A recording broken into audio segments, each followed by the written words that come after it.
Les Abidjanais ont longtemps été fiers du plateau à l'image de Petit Manhattan, à laquelle on associe volontiers le quartier des affaires et des institutions de leur ville.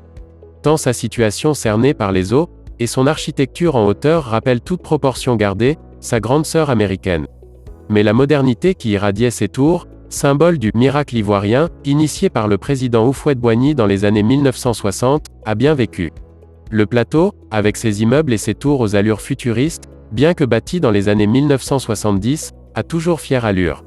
C'est l'exemple de la tour Postel 2001. Mais avant de poursuivre, faudrait préciser que le plateau concentre l'essentiel des activités économiques, financières, politiques et administratives du pays. Revenons donc à la tour Postel 2001. C'est un gratte-ciel situé dans la commune du Plateau à Abidjan. Elle a été édifiée par l'architecte ivoiro-libanais Pierre Fakouri, en 1984, et culmine à plus de 105 mètres. Du haut de ses 26 étages, c'est l'une des tours les plus récentes, parmi celles construites par l'administration ivoirienne dès les années 1970, afin d'abriter les bureaux de l'administration. Elle a un profil en tube, et sa façade est recouverte de vitres miroirs en brise-soleil. Elle est implantée sur un podium paysager, depuis lequel on accède au grand hall d'entrée. Les 26 niveaux de bureaux sont desservis par 8 ascenseurs. On retrouve également 6 niveaux VIP, des salles de réunion, des salles de réception, une salle de conférence de 138 places, avec cabine de traduction et système interactif audio et de vote.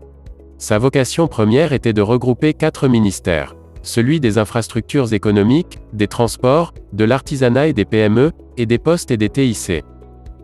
À l'instar de plusieurs édifices publics ivoiriens, la tour a souffert d'une absence d'entretien, pendant les années 2000. À la suite du détournement des fonds destinés à son entretien, au sein de la SIEGIMCI, à l'époque gestionnaire de l'édifice. Jugée dangereuse en raison de sa vétusté dans les années 2000, la tour se vide progressivement de ses occupants, à la suite d'une décision du Conseil des ministres du 14 août 2013. Face à cela, un très important programme de réhabilitation a été confié à PFO Africa, pour le compte de l'État.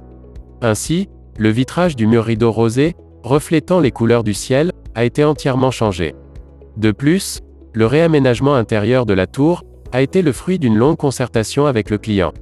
L'ensemble des lots techniques, les voiries et les espaces verts environnants ont fait l'objet d'une refonte totale.